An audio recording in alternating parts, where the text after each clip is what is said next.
आचार्य जी, बहुत अच्छा महसूस कर रहा हूँ। मैं आपको 4 साल से सुन रहा हूँ। और मैं पहले बैंक में था, पोस्टिंग थी, अकेला रहता था, तो तब से सुन रहा हूँ। और आपने ये जो चीजें बताई कि आप अकेले भी रहते हो ना, तो रहा जा सकता है अकेले भी। अभी रिसेंटली मैं बैंक में था और मेरी पोस्टिंग थी। और सकरात के वाले दिन मैं आने वाला था घर। घर आया था और मैं, मेरी वाइफ लास्ट 1 ईयर से अपने पियर वहाँ रह रही थी। मेरे जो हमारा ससुर मतलब उसका जो वो है, वहाँ रह रही थी। तो उसको कोई काम था, तो उस चक्कर में हमारा झगड़ा हो गया फोन पे। और मैं चाहता था कि मैं सिर्फ उससे और मेरी बेटी से मिलने आया था। और उसके बाद से सिर्फ फोन का एक झगड़े से अ, उसने मेरे से डिवोर्स लेने का वो फैसला लिया। और मैं उसे मिलने गया था, उसको मनाने गया था। उससे फोन पे बात उस दिन हुई थी, तो उस दिन वो रोने लगी थी। और मैंने उसको सॉरी बोल फील किया, और उसके फादर ने फोन उठा लिया था। और उसके फादर को भी मैंने कुछ बोल दिया। तो मैं जानता हूँ एक बेटी अपने बाप के बारे में तो नहीं सुन पाएगी। तो गलती मेरी थी वहां तो। लेकिन मैंने सबसे पांव पड़ के माफी मांग ली। पत्नी से भी, मेरे इवन छोटा साला है उससे भी पांव पड़ लिया। अब वो आ नहीं रही है। मेरी एक बेटी भी है 6 साल की। और मैं मन वो मन मान रहा हूँ हमेशा। और मैं पत्नी और बेटी दोनों से प्यार करता हूँ। मैं चाहता हूँ दोनों आ जाए।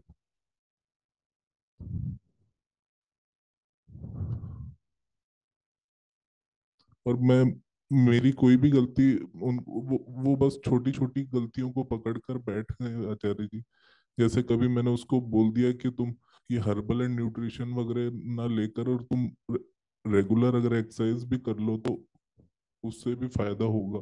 तो वो चीजें भी पकड़ ली गई हैं नेगेटिव सेंस में।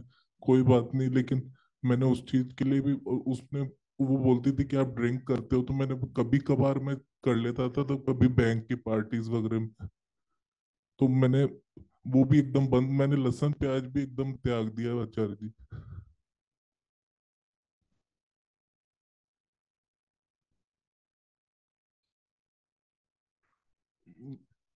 और मैं बहुत रिलीजियसली सुनता हूँ आपको।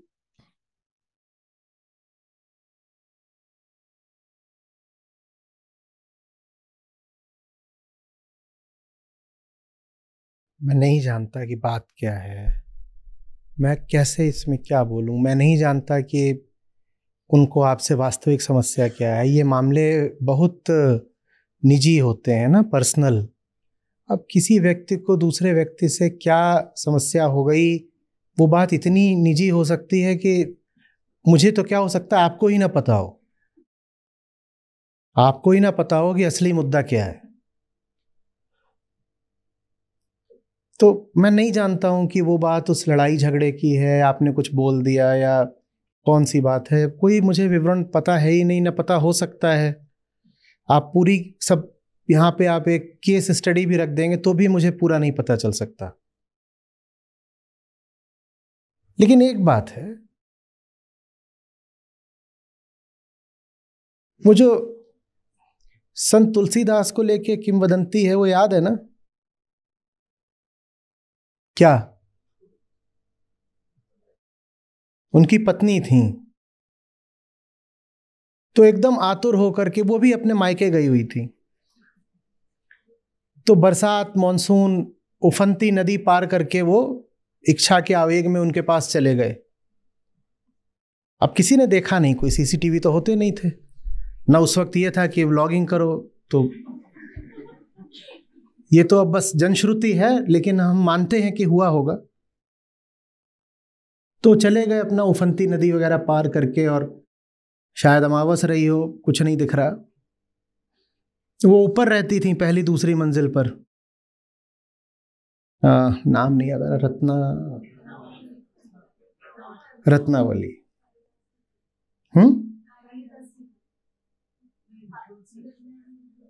तुलसीदास। अब इसमें तो जो उसका श्लोक है वो भी नहीं याद आ रहा, आपको बताएगा, आ जाएगा, 10 मिनट लगेंगे, लेकिन तब धीरे धीरे याद आ जाएगा कि अस्थि चर्म में, निकालो भाई, बताओ। तो वो चले गए अपना वहां पर। अब वो कहते हैं कि वो ऊपर रहती थी, वहां से उस दिन एक सांप लटक रहा था, इन्हें रात में कुछ दिखाई नहीं दिया। जब काम भरा हो आंख में तो सांप नजर नहीं आता है, तो उनको लगा जैसे मैं आतुर हूं ऐसी पत्नी भी आतुर है, उसने मेरे लिए साड़ी लटका दी है नीचे। तो वो उसको पकड़ के चढ़ गए ऊपर, उसके कमरे में घुस गए। तो पूछ रही तुम कहां से आए? बोले आ गए हम। तो चिढ़ गई वो, अपने वहां घर वालों के साथ थी। बोले रात में घुसे चले, अरे आए कैसे? बोले तुमने लटकाया था। उसने झांका तो सांप बड़ा भारी, भौचक्की रह गई। तो बड़ा सुंदर उन्होंने फिर सूत्र बोला। अब वो कौन बताएगा? अस्थि चर्म मम देह यह, तामे ऐसी प्रीति, तैसी तो श्री राम मह, होति न तो भव भीति। अस्थि और चर्म की बनी हुई ये जो देह है, तुम्हें इसमें इतनी प्रीति हो गई है। ये पत्नी ने उलाहना दी। इतनी प्रीत अगर तुम्हें श्री राम से हो गई होती तो तुम तर ही गए होते।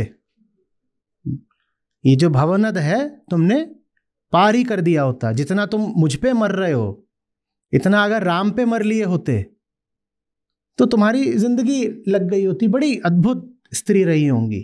कोई बड़ी विलक्षण पत्नी चाहिए जो अपने ही पति को बोले कि मुझे देखने की जगह राम को देखो। आप समझ रहे हैं बात को? वहां अब हर पत्नी ये नहीं बात अपने पति से बोलेगी, वो पतियों को खुद समझ जाना चाहिए।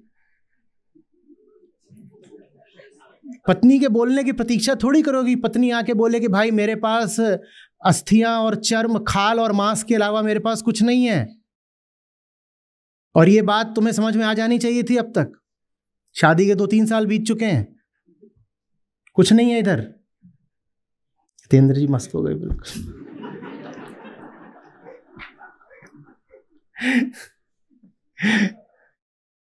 सबको मस्त होना चाहिए, बाकी क्यों नहीं हो रहे मालूम नहीं। आपको भी होना चाहिए मस्त।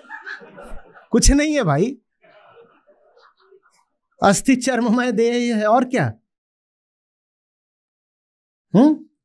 और आप उन देवी जी की आंतरिक ईमानदारी देखिए कि उस पल में उन्होंने ये भी नहीं बोला कि हे नाथ तुम इतनी दिक्कतें पार करके आए, तुम्हारे चरण कहाँ हैं? कुछ नहीं। अरे चोट तो नहीं लग गई, सांप ने तो नहीं डस लिया? कुछ नहीं। नदी से आए हो, भीग तो नहीं गए, वस्त्र बदल लो? कुछ नहीं। ये थोड़ी कि बैठो गर्मा गर्म चाय देती हूं। सीधे बोली जैसे आए हो उल्टे पांव लौट जाओ तुरंत, सांप अभी भी है, नहीं तो कूद जाओ। पर मैं कह रहा हूं कि ऐसी देवियां बिरली होती हैं, वो नहीं मिलती। तो पतियों को स्वयं ही समझ जाना चाहिए। क्या करोगे आप इतनी आकुलता दिखा करके? और क्या पता हमें किसी इंसान के मन का, हमें अपने मन का नहीं पता होता। आप सोचोगे कोई दूसरा व्यक्ति आपसे अमुक कारण से रूठा हुआ है, कारण बिल्कुल दूसरा हो सकता है। और दूसरे कारण की ना आपको कोई खबर होगी, ना उस दूसरे कारण पे आपका कोई बस होगा, तो आप उस कारण को संबोधित भी नहीं कर सकते। क्यों नहीं ऐसा हो सकता कि किसी के बाल सफेद हो गए हैं, सामने वाले व्यक्ति को नहीं अच्छा लगता। रिश्ता जब जुल्फों की वजह से बन सकता है तो गंजेपन की वजह से टूट क्यों नहीं सकता? नहीं, बता दो, हंसने की बात नहीं है। जुल्फों से इतने रिश्ते बन जाते हैं। और महिलाओं की नहीं, पुरुषों के भी उड़े जब जब जुल्फें तेरी, कंवारियों का दिल धड़के। कभी आपकी भी उड़ती रही होंगी जुल्फें। अब देखो हालत, सब उड़ गया। कम उड़ाया होता तो उड़ता नहीं, उड़ ही गया। अब कंवारियों का दिल नहीं धड़क रहा तो क्या करें हम? ऐसे ही तो होता है। हंसने की क्या बात है? हमें लगता है कि शादी ब्याह वगैरह बड़े गंभीर मसले हैं और किसी ठोस बुनियाद पे मामला होता, कोई ठोस बुनियाद नहीं होती। किसी की चितवन भा गई, किसी की मुस्कान छू गई, किसी के शरीर का अरे वाह बड़ी फिट है, सेक्सी दिखती है, किसी ने बाल में कुछ अपने करा लिया था तो ऐसा लगा कि क्या जबरदस्त जुल्फे हैं, कोई किसी खास तरह की खुशबू पहन के घूम रहा था तो सूंघ लिया तो लगा ये तो इसके बदन की खुशबू है, और नहीं तो ये इतना जो पूरा परफ्यूम्स का और डिओड्रेंट्स का मार्केट है काहे को चलेगा। अब जिसके साथ 2 साल रह रहोगे उसकी तो खुशबू बदबू सब पता चल जाती है। अब आप थोड़े ही उसको बुद्धू बना पाओगे। तो रिश्ता किस वजह से टूट रहा है हमें क्या पता। हमें तो ये करना है कि हमारे पास एक जीवन है और इसको आप सही जगह को समर्पित कर दो। और देखिए, सबके दिल में ऊंचाइयों के लिए सम्मान का भाव तो होता ही है।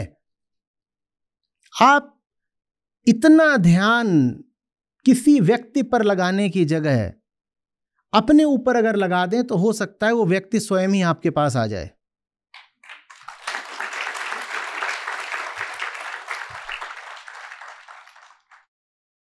मैं तो पूछा करता था, एक बात बताओ, जो राम का नहीं हुआ वो तुम्हारा कैसे होगा।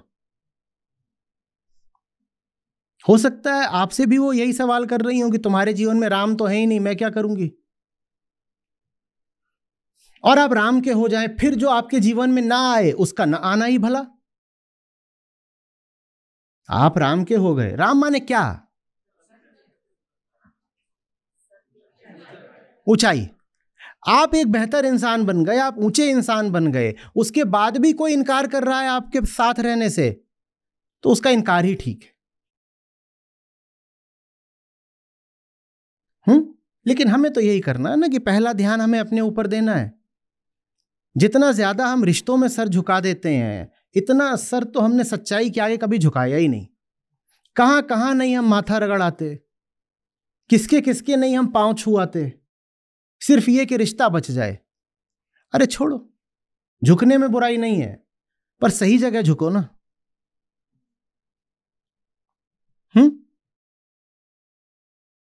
और बहुत सारी आपको ये शिक्षा मिलती है रिलेशनशिप्स की किताबों में, और गुरु लोग भी हैं रिलेशनशिप से बात करेंगे, वो यही कहेंगे, देखो कुछ भी हो जाए अपनों का दिल मत तोड़ना।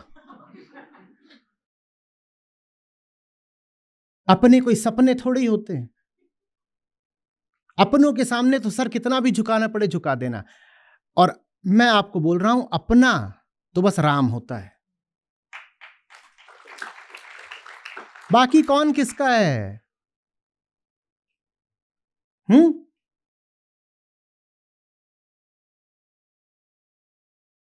क्या बोल रहे थे कि 3 दिन तक स्त्री रोए, 13 दिन तक माता, उसके बाद कोई ना रोए, हंस अकेला जाता। 3 दिन तक आपकी पत्नी रोएगी, 13 दिन आपकी मां रोएगी, उसके बाद हंस अकेला है। हमारे तो राम है बस, कोई और कहां से हमारा हो गया।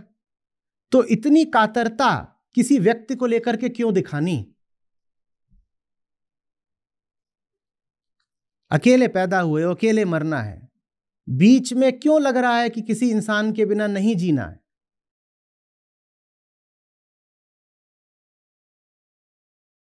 इतना ही नहीं है, वो पत्नी के लिए तो पता है ना क्या बोलते हैं संत, बोलते हैं कि वो कुछ दिन तक, मां को तो फिर भी बोलते हैं कि जब तक जीवे माता रोवे, स्त्री को तो बोलते हैं कि वो 3-4 दिन रोती है, उसके बाद दूसरा पुरुष खोजने लग जाती है।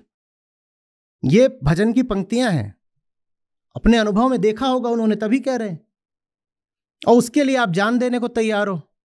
अभी आप इतनी बात कर रहे हो तनाव ले ले करके, दिल के मरीज हो जाओगे, कल परसों मर जाओगे, तो कोई आएगा आपके साथ मरने क्या। जिसको दिल में लिए लिए दिल का दौरा लग गया आपको,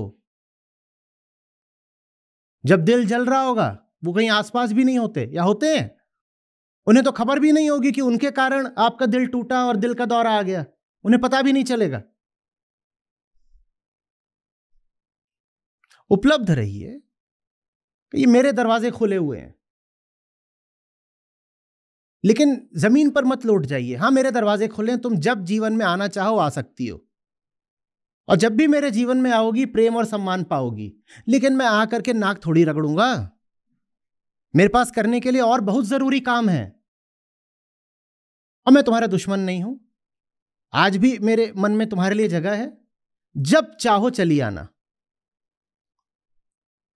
और किसी तरीके का मुझसे सहयोग चाहिए हो, मदद चाहिए हो, वो भी मैं कर दूंगा। जब चाहो चली आना। पर मैं जितने तरीके से तुमको मना सकता था मैंने मनाया, तुम नहीं मान रही, मैं क्या करूं?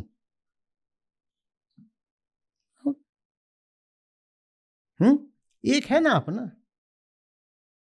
वही एक अपना है, बाकी सब तो ऐसे ही है, उसका क्या करना है?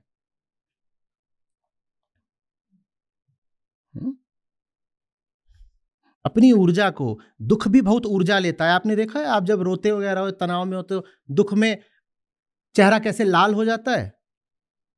दुख भी बहुत ऊर्जा लेता है। एक आध घंटे रो लो तो 8 घंटे सोओगे, इतनी थकान हो जाती है, तनाव बहुत हो जाता है। इतनी ऊर्जा आप राम के काम में लगा दो, जितनी ऊर्जा दुख में जल रही है, इसको सही जगह लगा दो।